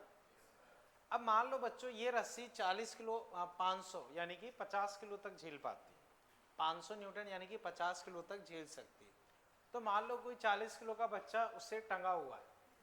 अब बताओ 40 किलो का अगर उससे कोई बंदा टंगा हुआ है तो मुझे ये बताओ उस रस्सी पर फोर्स कितना लगेगा? 400। तो क्या वो टूटेगी? ठीक है, अब मान लो बच्चों तुम उस रस्सी से नीचे उतर रहे हो, ठीक है ना। अब रस्सी का काम क्या होता है? या तो ऊपर चढ़ना या नीचे उतरना, ठीक है। तो मान लो रस्सी ये रही, अब तुम उस रस्सी से नीचे उतर रहे हो, नीचे उतर रहे हो। तो नीचे उतरोगे तो सोच के बताओ रस्सी में टेंशन बढ़ेगी, कम होगी या वही रहेगी? थोड़ा सा सोचो। बढ़ेगी। ऐसा किसे लग रहा है? वो हैंड राइज करें। नीचे उतरने पे क्यों? लेंथ बढ़ने का टेंशन से क्या लेना देना? रस्सी का अपना कोई मास नहीं है, रस्सी का अपना कोई मास नहीं है। हाँ, अब बच्चों बताओ वो नीचे उतर रहा है रस्सी से, तो टेंशन बढ़ेगी या कम होगी? हैंड राइज करे जो कांस्टेंट बोल रहा है। हाँ आप बोलो क्यों? ठीक है, देखते हैं। और उसके अलावा बोलो बच्चों, क्यों कम होगी? तो उससे क्या फर्क पड़ेगा?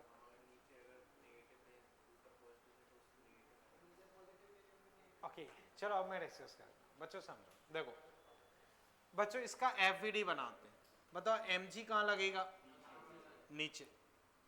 अब बच्चों थोड़ा दिमाग दौड़ाओ और बताओ रस्सी का ऊपर का हिस्सा और नीचे का हिस्सा, नीचे का हिस्सा ढीला होगा या टाइट होगा? ढीला। उसमें टेंशन क्या होगी? 0। तो नीचे उसके हाथ के नीचे जो हिस्सा है उसमें क्या टेंशन होगी? कुछ नहीं, ठीक है। अब ऊपर वाले हिस्से में टेंशन होगी। मान लो वो रुका हुआ है, रुका हुआ है, तो चलाने वाला रोकने वाला दोनों बराबर होने चाहिए। तो टेंशन किसके बराबर हो गई? 400। अब मान लो एक बार वो नीचे जा रहा है, तो इन दोनों में कौन ज्यादा होना चाहिए? नीचे। तो ये ज्यादा ये कम, ये ज्यादा ये कम, तो ये 400 है और उसको इससे कम होना पड़ेगा, तभी तो वो नीचे एक्सीलरेट कर पाएगा। तो उस केस में टेंशन 400 से कम हो जाएगी, क्योंकि नीचे क्या लग रहा है? mg, और ऊपर टेंशन। तो इस केस में टेंशन क्या होगा? 400 से कम हो जाएगी। हम बाद में अभी और डिस्कस करेंगे, अभी रुकते हैं। अब टेंशन इस केस में 400 से कम हो जाएगी। कम हो जाएगी तो बताओ उसके टूटने के चांस होंगे? तो नहीं टूटेगी। अब जनरली इस केस में क्वेश्चन ये बनता है कि भाई ये ऊपर जाए, तो बच्चों बताओ अगर ये ऊपर एक्सीलरेट कर रहा है तो T ऊपर mg नीचे, कौन सा फोर्स ज्यादा होगा? T। तो यहां टेंशन 400 से ज्यादा होगी, तब जाके वो ऊपर जा पाएगा। अब आप बच्चों थोड़ा सा इमेजिन करो, जैसे तुम्हें रस्सी से ऊपर चढ़ना है, तो तुम कैसे चढ़ते हो? उसको पकड़ के ऐसे नीचे खींचते हो। तो जब तुम उसे पकड़ के नीचे खींचते हो तो उसमें टेंशन क्या होती है? बढ़ जाती है।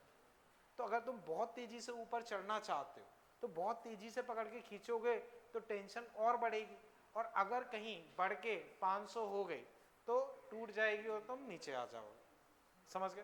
तो अब बच्चों इसमें क्वेश्चन ये लिखो, फिर मैं आपका डाउट अभी डिस्कस करता हूँ। बच्चों क्वेश्चन इसमें लिख लो। क्वेश्चन बच्चों इस तरह से लिख लो, find maximum acceleration of person, find maximum acceleration of person so that string not break. Find maximum acceleration of person so that string not break. तो maximum acceleration, find maximum acceleration of person so that string not break. समझ गया ना? अब बच्चों थोड़ा सा दिमाग दौड़ाओ, फिर मैं डिस्कस करता हूं। बोलो और कोई?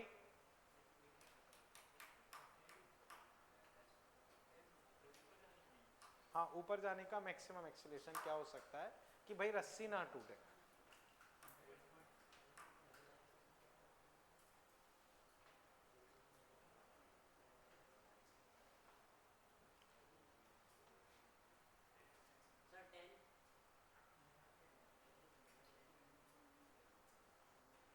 चलो मैं डिस्कस करूं बच्चों।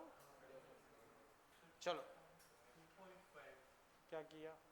सर पहला वो मतलब वो अपना न्यूटन ले रहा फोर्स उसके मास से मैंने उसे डिवाइड कर दिया, तो उससे हमें ये पता चला कि उसे किस एक्सप्रेशन पे जाना है। फिर सर मैंने ग्रेविटी का जो एक्सप्रेशन है उससे मैंने उसे माइनस कर दिया। देखो आंसर आ जाएगा, लेकिन देखो तरीका भी ठीक बोल सकते हैं, लेकिन अभी एक स्टैंडर्ड मेथड से चलना ज़्यादा बेटर है। जैसे ये जो है वो काफ़ी प्रैक्टिस के बाद अगर हम सही तरीके से सोच पाए तो ठीक है। अभी ये आधा अधूरा सोच पा रहे हो तो उतना कॉन्फिडेंस से हमेशा अप्लाई नहीं कर पाओ। तो बेसिक मेथड पे अगर हमारी कमांड हो फिर हम इधर उधर चीज़ें घुमाते रहे वो चल जाता है, लेकिन बेसिक मेथड पे कमांड ज़रूरी है। ठीक है, हाँ और कोई? चलो अब बच्चों मैं डिस्कस करता हूँ। बच्चों बताओ इसका एक्सीलरेशन कहाँ है? तो कौन सा फोर्स ज़्यादा होना चाहिए? ऊपर वाला। अब देखो चलाने वाला माइनस रोकने वाला किसके बराबर होगा? Mass into acceleration. तो टेंशन बच्चों क्या आ गई? 40 G प्लस A। समझ गए बच्चों? उधर भेजोगे ये आ गया। अब बताओ बच्चों, बताओ टेंशन ज्यादा से ज्यादा क्या हो सकती है? 500। तो ज्यादा से ज्यादा टेंशन क्या हो सकती है? 500। या बच्चों यहां से डायरेक्ट ही करना चाहो तो ऐसे कर लो। एक्सीलरेशन बच्चों यहां से क्या आ गया? T minus 40G/40। अब बच्चों मुझे ये ज्यादा से ज्यादा चाहिए तो टेंशन ज्यादा से ज्यादा होनी चाहिए। अब टेंशन ज्यादा से ज्यादा कितनी हो सकती है? 500, क्योंकि उससे ज्यादा करोगे तो भाई टूट जाएगी। तो ज्यादा से ज्यादा टेंशन कितनी कर सकते हो? 500 से थोड़ी कम। 499.99999, उसकी कोई डेफिनेशन नहीं है तो 500 मान लेते हैं। तो 500 से थोड़ी कम, लेकिन थोड़ी कम का कोई मतलब नहीं है तो एक बार 500 मान रहे हैं। माइनस 40G अपॉन 40, तो G 10 रखोगे तो 100/40 यानी कि 2.5। एक्सीलरेशन बच्चों क्या हो गया? 2.5। बोलो बच्चों कोई दिक्कत? तो ये प्रॉपर मेथड होगा, ठीक है ना? अब बच्चों इस पूरे मेथड को चेक करो, बोलो कहीं कोई दिक्कत हो इसमें? ऊपर नीचे टेंशन देखो बता रहा हूँ, समझना। ऐसे समझो, ये है, तुमने यहाँ पे एक 50 किलो की चीज बांध दी, रस्सी का तो कोई मास होता नहीं है, तो इस रस्सी के नीचे टोटल मास क्या है? तो यहां टेंशन क्या होगी? 500। अब इस रस्सी के नीचे मास क्या है? नीचे, नीचे तो कुछ है ही नहीं, तो इसको खींचेगा कौन? कोई नहीं। मान लो तुमने एक धागा यूं लटका दिया, उसमें क्या टेंशन होगी? कुछ नहीं, समझ रहे? या मान लो जो ये अपना कैमरा टंगा है उसके नीचे एक पतला सा धागा लटका दो, तो उसमें उसके खुद की वजह से थोड़ी बहुत टेंशन होगी। जैसे मान लो ये जो दो धागे टंगे इनमें क्या टेंशन है? कुछ नहीं, लेकिन इसको पकड़ के ऐसे पंखे को इससे उल्टा लटका दो तो उसमें टेंशन आ जाएगी। तो ये धागे के नीचे कुछ है ही नहीं, तो इनमें क्या टेंशन होगी? कुछ नहीं। हाँ, मान लो ऊपर चढ़ रहा है तो भी नीचे वाले धागे में तो कुछ है ही नहीं, उसमें टेंशन हमेशा क्या रहेगी? 0। तो उसकी टेंशन को काउंटिंग में लेने का मतलब ही नहीं है। मान लो वो ऊपर चढ़ा, उस पॉइंट के नीचे वाला धागा तो हमेशा लूज रहेगा, तो उसकी टेंशन की तो कोई दिक्कत ही नहीं है। बोलो आराम से, कोई दिक्कत लग रही हो? वो अभी आ जाएगा, 2 मिनट और रुको, इसे पहले समझ लेते हैं। ये समझ गए ना बच्चों? अभी इसमें कोई दिक्कत? अब बच्चों इसमें होता ये है, हमने इसे सॉल्व किया, इसमें घुमा फिरा के कुछ भी पूछ सकता है। जैसे हमने एक्सीलरेशन निकाला, किसी में आपसे बोल देगा कि मैक्सिमम एक्सीलरेशन 4 है तो टेंशन मैक्सिमम कितनी झेल पाएगा, या इसका मास पूछ लिया तो वो घुमा फिरा के कोई एक चीज गायब कर देगा, वो आप बता सकते हो। ठीक है, अब ऐसा ही बच्चों हम एक और क्वेश्चन देख रहे हैं, वो देखो बच्चों, पिछला क्लियर है ना? देखो अब बच्चों वही रस्सी टंगी है, मान लो बच्चों अब रस्सी झेल पा रही है कुछ 300 न्यूटन। कितना झेल पा रही है? 300। ठीक है, अब मान लो इससे तुमने कोई 50 किलो का बंदा टांग दिया ऐसे, तो बच्चों रस्सी कितना झेल सकती है? बंदे का वजन 50, तो कितने से फोर्स लगाएगा? 500। 500 तो रस्सी बचेगी या टूट जाएगी? टूट जाएगी। अब मान लो वो बंदा ऊपर चढ़े तो टेंशन बढ़ेगी या कम होगी? तो और जल्दी टूट जाएगी। तो इस केस में बच्चों क्वेश्चन आपसे ये बनता है कि अगर ये नीचे जलता है तो टेंशन क्या होती है? कम। टेंशन क्या होगी? कम। अभी अभी हमने सीखा था। तो अब जब भी इस तरह की सिचुएशन होगी तो आपसे बोलेगा कि भाई नीचे का एक्सीलरेशन बताओ। तो खैर वो देखते हैं, एक बार इतना ड्रॉ कर लो फिर मैं क्वेश्चन लिखवाता हूं। बच्चों एक बार ड्रॉ कर लो, अभी जो आप बोल रहे थे वो इसमें आ जाएगा, तो हम डिस्कस करते हैं।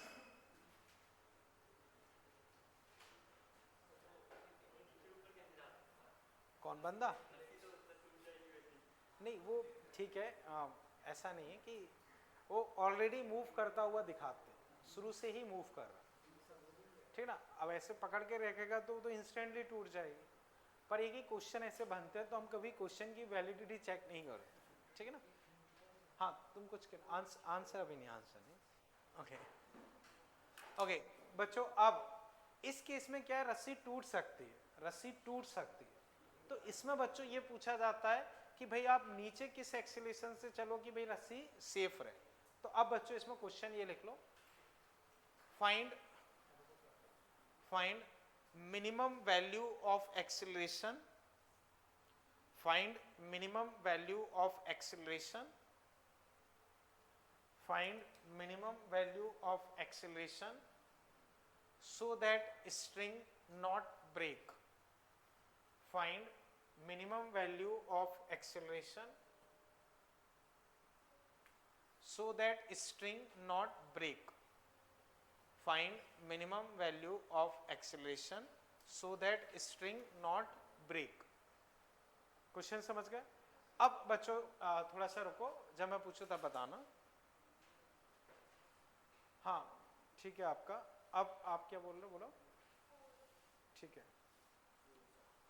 ठीक है, कर लो बच्चों।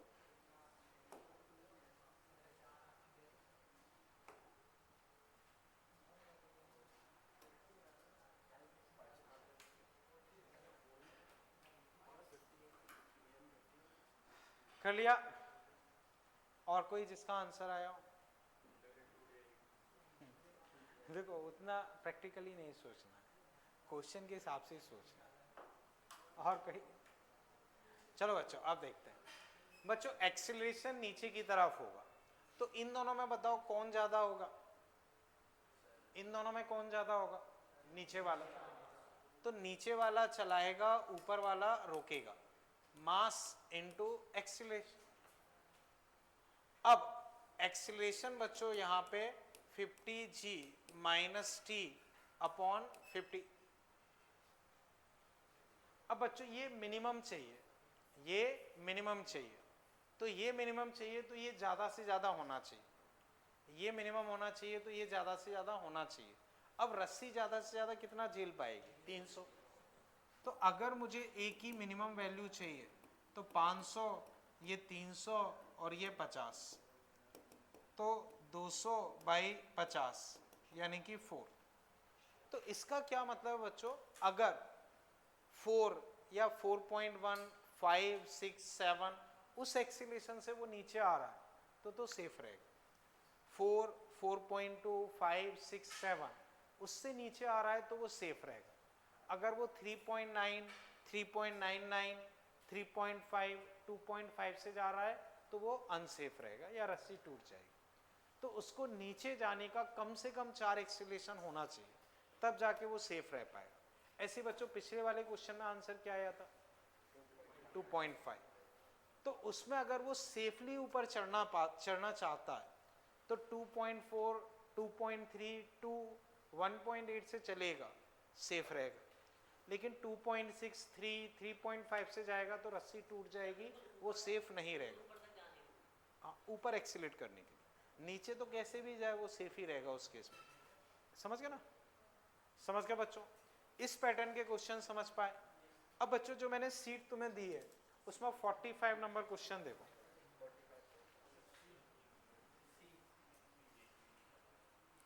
कर लो बच्चों, सही है, देखते हैं।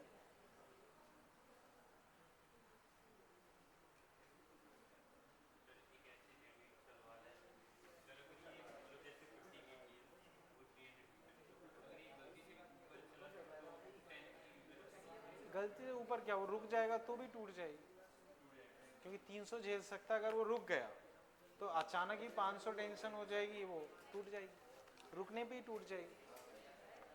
रुकना भी छोड़ो, मैंने बताया अगर वो नीचे जाने की रफ्तार कम कर ले, 3.5, 3 से जाएगा तो भी टूट जाएगी। नीचे जा रहा है पर कम एक्सीलेशन से जा रहा है तो भी टूट जाएगी। ठीक है बच्चों, देखते हैं बच्चों, डिस्कशन नहीं, इधर देखो बच्चों, ये मान लो मंकी 40 किलो का। अब रस्सी कितना झेल सकती है? 600।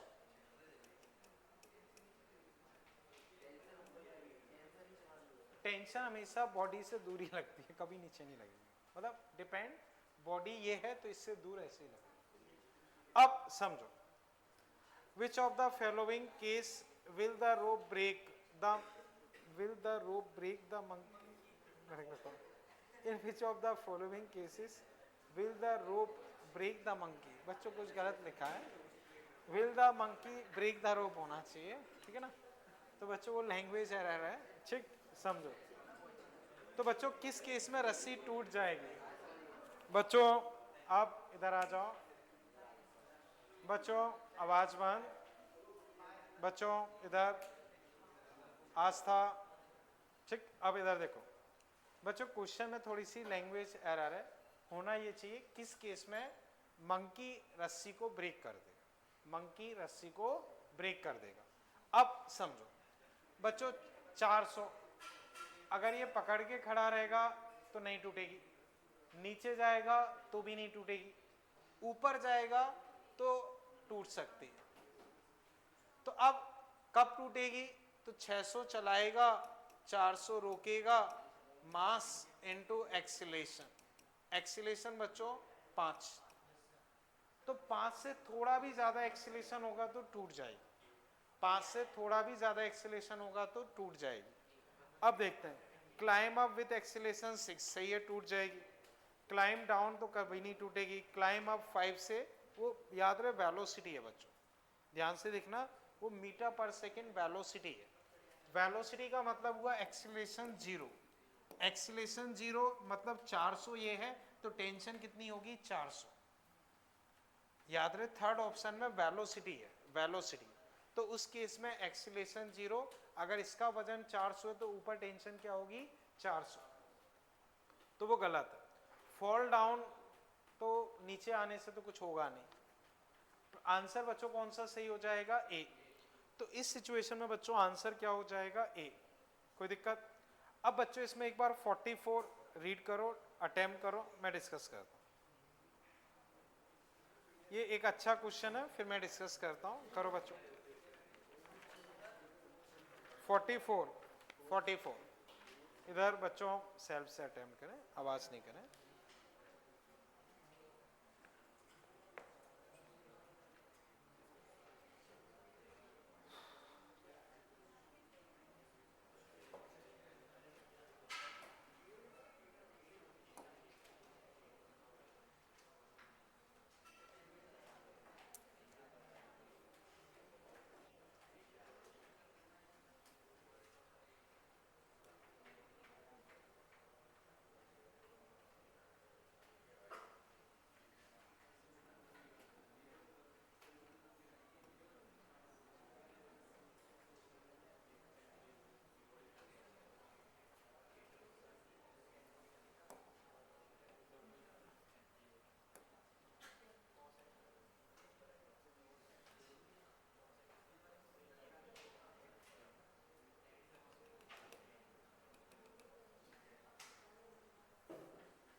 बच्चों रीड कर लिया?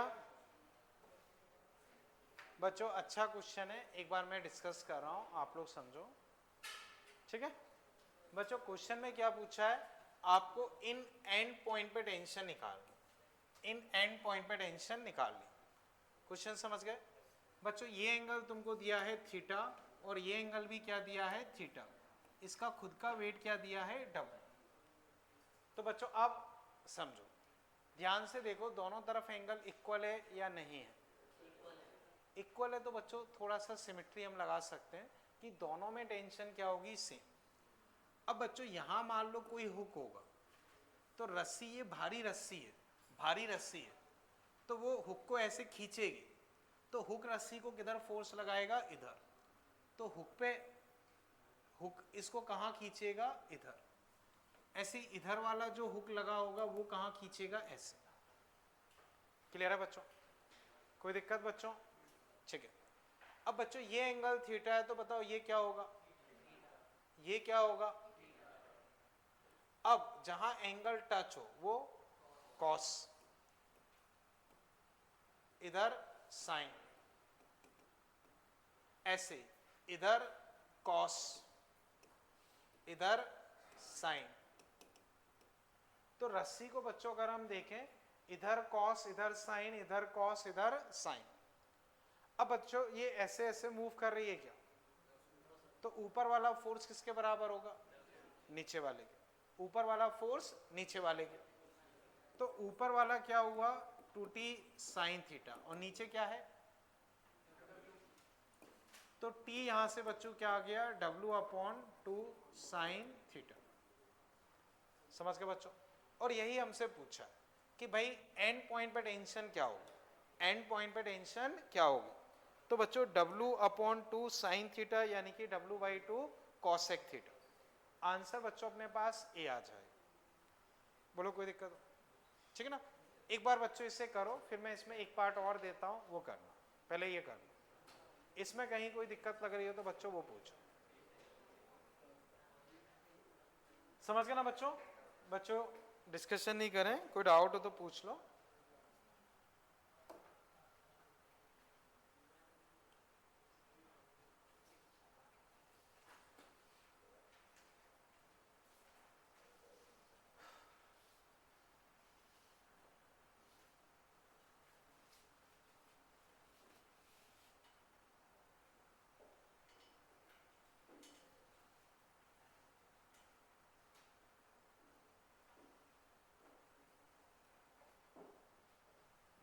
ठीक है।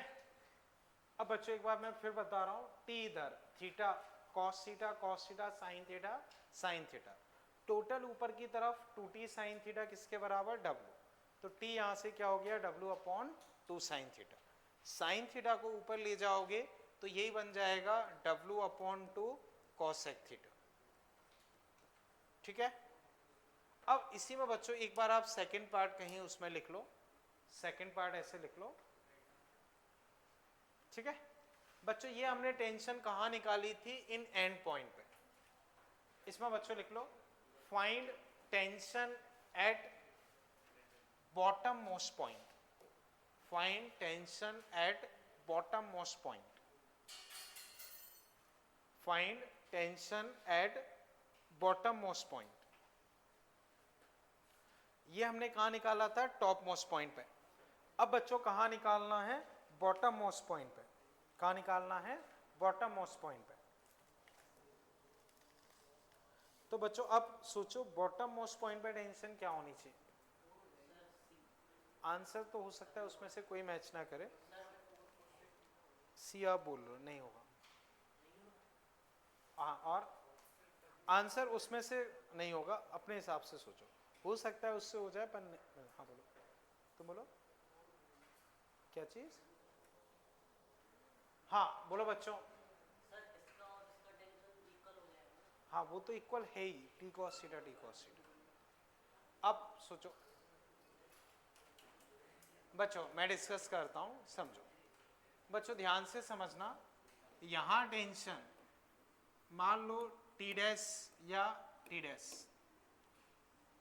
जैसे बच्चों रस्सी ऐसे खिंची हुई होगी, तो दोनों तरफ टी डैश मान लिए।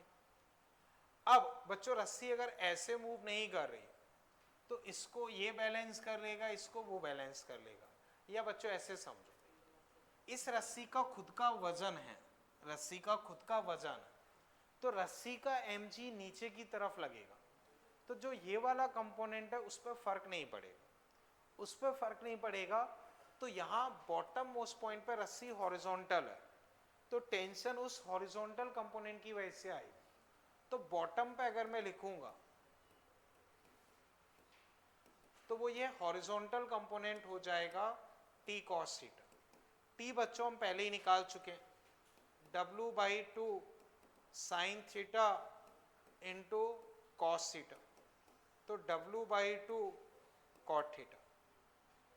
तो t बॉटम पे अगर मैं लिखना चाहूं तो बच्चों फिर समझ, उधर कंपोनेंट से t cos theta t cos theta, ये दोनों कंपोनेंट्स जो हैं यही कंपोनेंट्स अपने बॉटम पे रहेंगे, क्योंकि mg की वजह से केवल वर्टिकल वाले पे फर्क पड़ेगा, हॉरिजॉन्टल तो वही रहेगा। तो हॉरिजॉन्टल कंपोनेंट ही बॉटम पे टेंशन प्रोवाइड करेंगे। तो बॉटम पे अगर मैं टेंशन लिखता हूं तो वो क्या हो जाएगा, t cos थीटा। t हम पहले ही लिख चुके हैं, देखो t तो t जो है वही रहेगा, वो थोड़ी बदल जाएगा। देखो हमें इसकी वैल्यू लिखनी है, इसकी वैल्यू में t क्या निकला था, ये तो वही रखेंगे। तो t बॉटम वो अलग होगा, लेकिन ये t तो वही वाला है। और चेक करो बच्चों, तो बच्चों इसका जो सेकंड पार्ट है वो जनरली थोड़ा टफ रहता है, काफी अच्छा पार्ट रहता है। अब इतना देखो बच्चों, कोई दिक्कत हो तो बच्चों फिलहाल के लिए इसमें हम इतना ही रखते हैं फिर, ठीक है। बाकी कहानी बच्चों फिर